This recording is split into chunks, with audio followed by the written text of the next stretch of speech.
Hi hello ಎಲ್ರಿಗೂ ನಮಸ್ಕಾರ. ನಾನು ನಿಮ್ಮ Rakshita Pavan. Welcome back to my YouTube channel. ಇವತ್ತಿನ ವಿಡಿಯೋದಲ್ಲಿ ಒಂದೊಳ್ಳೆ ಎಗ್ ರೆಸಿಪಿಯನ್ನು ತೋರಿಸಿದ್ದೀನಿ. ತುಂಬಾ ವೈರಲ್ ಆಗಿತ್ತು ಈ ರೆಸಿಪಿ.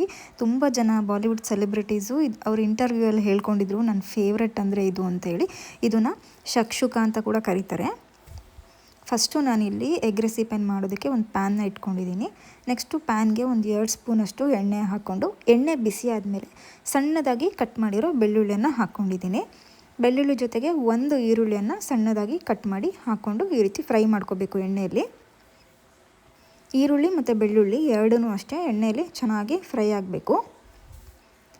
ಅದಾದಮೇಲೆ ನಾನು 2 ಹಸಿರು ಮೆಣಸಿನ್ಕಾಯಿನ ತುಂಬ ಸಣ್ಣದಾಗಿ ಕಟ್ ಮಾಡಿ ಹಾಕ್ಕೊಂಡಿದ್ದೀನಿ. ಅದನ್ನು ಅಷ್ಟೇ ಎಣ್ಣೆಯಲ್ಲಿ ಚೆನ್ನಾಗಿ ಫ್ರೈ ಮಾಡ್ಕೊತಾ ಇದ್ದೀನಿ.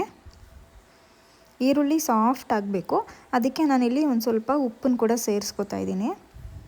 ಈ ರೀತಿ ಒಂದು ಅರ್ಧ ಸ್ಪೂನಷ್ಟು ಉಪ್ಪು ಹಾಕೋದ್ರಿಂದ ಏನಾಗುತ್ತೆ ಅಂದರೆ ಈರುಳ್ಳಿ ಬೇಗ ಫ್ರೈ ಆಗುತ್ತೆ, ಸಾಫ್ಟಾಗಿ ಕುಕ್ ಆಗುತ್ತೆ. ಅದಕ್ಕೆ ನಾನಿಲ್ಲಿ ಉಪ್ಪನ್ನು ಹಾಕ್ಕೊಂಡು ಫ್ರೈ ಮಾಡ್ಕೊತಿದ್ದೀನಿ. ಇವಾಗ ಈರುಳ್ಳಿ ಚೆನ್ನಾಗಿ ಫ್ರೈ ಆಗಿದೆ. ಈ ರೀತಿ ಕಲರ್ ಚೇಂಜ್ ಆದಮೇಲೆ ನಾನಿಲ್ಲಿ ಒಂದು ಟೊಮ್ಯಾಟೋನ ಸಣ್ಣದಾಗಿ ಕಟ್ ಮಾಡಿ ಹಾಕ್ಕೊಂಡಿದ್ದೀನಿ. ಟೊಮ್ಯಾಟೋನು ಅಷ್ಟೇ ಈ ರೀತಿ ಚೆನ್ನಾಗಿ ಫ್ರೈ ಮಾಡ್ಕೋಬೇಕು. ಅದ್ರ ಜೊತೆಗೆ ನಾನು ಒಂದು ಟೊಮ್ಯಾಟೋನ ಕಟ್ ಮಾಡಿ ಹಾಕ್ಕೊಂಡಿದ್ದೀನಿ, ಮತ್ತು ಇನ್ನೊಂದು ಕಡೆ 2 ಟೊಮ್ಯಾಟೋನ ಈ ರೀತಿ ಪೇಸ್ಟ್ ಮಾಡ್ಕೊಂಡಿದ್ದೀನಿ. ಈ ರೀತಿ ಮಿಕ್ಸರ್ಗೆ ಹಾಕ್ಕೊಂಡು ಪೇಸ್ಟ್ ಮಾಡ್ಕೊಂಡಿದ್ದೀನಿ. ನೀವು ಬೇಕಿದ್ರೆ ಎಲ್ಲನೂ ಕೂಡ ಪೇಸ್ಟ್ ಮಾಡಿನೇ ರುಬ್ಕೊಂಡೇ ಹಾಕ್ಬೋದು. ನಾನಿಲ್ಲಿ ಒಂದು ಟೊಮ್ಯಾಟೋನ ಕಟ್ ಮಾಡಿ ಹಾಕಿದ್ದೀನಿ ಮತ್ತು 2 ಗ್ರೈಂಡ್ ಮಾಡಿ ಸೇರಿಸ್ಕೊಂಡಿದ್ದೀನಿ. ನೆಕ್ಸ್ಟು ಟೊಮ್ಯಾಟೊ ಎಲ್ಲ ಹಸಿ ವಾಸನೆ ಎಲ್ಲ ಹೋಗಬೇಕು, ಅಲ್ಲಿವರೆಗೂ ಈ ರೀತಿ ಚೆನ್ನಾಗಿ ಫ್ರೈ ಮಾಡ್ಕೋಬೇಕು. ಅದಾದಮೇಲೆ ಒಂದು ಅರ್ಧ ಸ್ಪೂನಷ್ಟು ಅರಿಶಿಣದ ಪುಡಿ, ಜೊತೆಗೆ 1 ಸ್ಪೂನಷ್ಟು ಧನಿಯಾ ಪೌಡರನ್ನು ಹಾಕ್ಕೊಂಡಿದ್ದೀನಿ. ಅದಾದಮೇಲೆ ಒಂದು ಅರ್ಧ ಸ್ಪೂನಷ್ಟು ಗರಂ ಮಸಾಲ, ಎಷ್ಟು ಸ್ಪೈಸಸ್ನ ಹಾಕಿ ಚೆನ್ನಾಗಿ ಮಿಕ್ಸ್ ಮಾಡ್ಕೋಬೇಕು.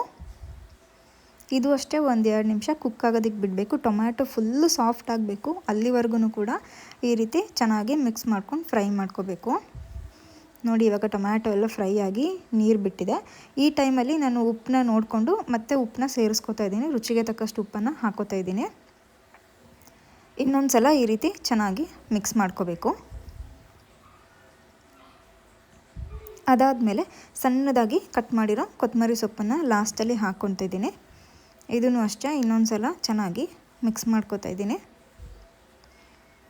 ನೋಡಿ, ಈ ರೀತಿ ಮಿಕ್ಸ್ ಮಾಡ್ಕೊಂಡಾದಮೇಲೆ ಮತ್ತೆ ನಾವು ಜಾಸ್ತಿ ಮಿಕ್ಸ್ ಮಾಡ್ಕೊಳ್ಳೋದಕ್ಕೆ ಹೋಗಬಾರ್ದು. ನೆಕ್ಸ್ಟು ನಾವು ಮೊಟ್ಟೆ ಆ್ಯಡ್ ಮಾಡ್ಕೋತೀವಲ್ವ, ಅದಾದಮೇಲೆ ಮಿಕ್ಸ್ ಮಾಡಬಾರ್ದು.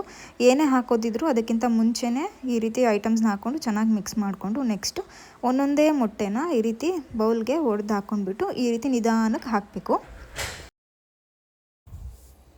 ಇದೇ ಥರ ನಾನಿಲ್ಲಿ ಎಲ್ಲ ಮೊಟ್ಟೆನೂ ಕೂಡ ಹಾಕ್ಕೊಂಡಿದ್ದೀನಿ. ನಿಮಗೆ ಎಷ್ಟು ಮೊಟ್ಟೆ ಬೇಕೋ ಅಷ್ಟು ಮೊಟ್ಟೆ ಆ್ಯಡ್ ಮಾಡ್ಕೋಬೋದು. ನೋಡಿ, ಇದೇ ಥರ ನಾನಿಲ್ಲಿ ಒಂದು 8 ಮೊಟ್ಟೆ ಹಾಕ್ಕೊಂಡಿದ್ದೀನಿ.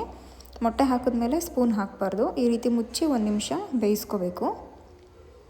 ಅದಾದಮೇಲೆ ಅದ್ರ ಮೇಲೆ ಸಣ್ಣದಾಗಿ ಕಟ್ ಮಾಡಿರೋ ಕೊತ್ತಂಬರಿ ಸೊಪ್ಪನ್ನು ಹಾಕೋತಾ ಇದ್ದೀನಿ. ಈ ರೀತಿ ಕೊತ್ತಂಬರಿ ಸೊಪ್ಪು ಹಾಕ್ಕೋಬೇಕು. ಆಮೇಲೆ ಇದು ಇನ್ನೊಂದು ಸ್ವಲ್ಪ ಕುಕ್ ಆಗಬೇಕು, ಅದಕ್ಕೇ ನಾನು ಮತ್ತೆ ಸಿಮ್ಮಲ್ಲಿ ಇಟ್ಬಿಟ್ಟು ಮತ್ತೆ ಮುಚ್ಚಿಬಿಟ್ಟು ಇನ್ನೊಂದು ನಿಮಿಷ ಬೇಯಿಸ್ಕೊತಾ ಇದ್ದೀನಿ. ನೋಡಿ, ಇವಾಗ ಪರ್ಫೆಕ್ಟಾಗಿ ಕುಕ್ ಆಗಿರುತ್ತೆ.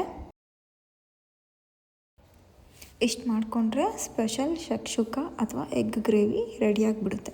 ತುಂಬಾ ಸಿಂಪಲ್ಲಾಗಿ ಮಾಡ್ಕೋಬೋದು. ನೀವು ಕೂಡ ಇದನ್ನು ಮನೆಯಲ್ಲಿ ಒಂದು ಸಲ ಮಾಡ್ಕೊಂಡು ಟ್ರೈ ಮಾಡಿ ನೋಡಿ. ಟೇಸ್ಟ್ ಅಂತೂ ತುಂಬ ಚೆನ್ನಾಗಿರುತ್ತೆ.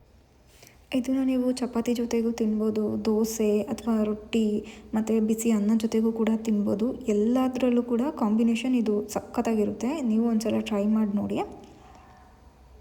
ನಾನಿವತ್ತು ಇದಕ್ಕೆ ಚಪಾತಿಯನ್ನು ಮಾಡ್ಕೊಂಡಿದ್ದೀನಿ. ಸೊ ಚಪಾತಿಗೂ ಕೂಡ ಒಳ್ಳೆ ಕಾಂಬಿನೇಷನ್ನು, ತುಂಬಾ ಚೆನ್ನಾಗಿರುತ್ತೆ. ನೀವು ಯಾವುದ್ರ ಜೊತೆಗೆ ಬೇಕಾದರೂ ತಿನ್ಬೋದು, ಚೆನ್ನಾಗಿರುತ್ತೆ. ಮತ್ತು ಇನ್ನೊಂದು ಬೆಸ್ಟ್ ಕಾಂಬಿನೇಷನ್ ಅಂತಂದರೆ ಬ್ರೆಡ್ ಜೊತೆಯಲ್ಲೂ ಕೂಡ ಇದು ಒಳ್ಳೆ ಕಾಂಬಿನೇಷನ್, ತುಂಬ ಚೆನ್ನಾಗಿರುತ್ತೆ ಟೇಸ್ಟು. ಒಂದು ಸಲ ಟ್ರೈ ಮಾಡಿ ನೋಡಿ, ತುಂಬ ಸಿಂಪಲ್ಲಾಗಿ ಮಾಡ್ಕೋಬೋದು. ನಿಮಗೆ ಈ ರೆಸಿಪಿ ಇಷ್ಟ ಆಯಿತು ಅಂತಂದರೆ ಒಂದು ಲೈಕ್ ಮಾಡಿ, ಜಾಸ್ತಿ ಇಷ್ಟ ಆಯಿತು ಅಂತಂದರೆ ಶೇರ್ ಮಾಡಿ. ಇನ್ನೂ ನನ್ನ ಚಾನಲ್ನ ಸಬ್ಸ್ಕ್ರೈಬ್ ಮಾಡದೆ ನೋಡ್ತಿದ್ದೀರಾ ಅಂದರೆ ದಯವಿಟ್ಟು ನನ್ನ ಚಾನಲ್ನ ಸಬ್ಸ್ಕ್ರೈಬ್ ಮಾಡ್ಕೊಳ್ಳಿ.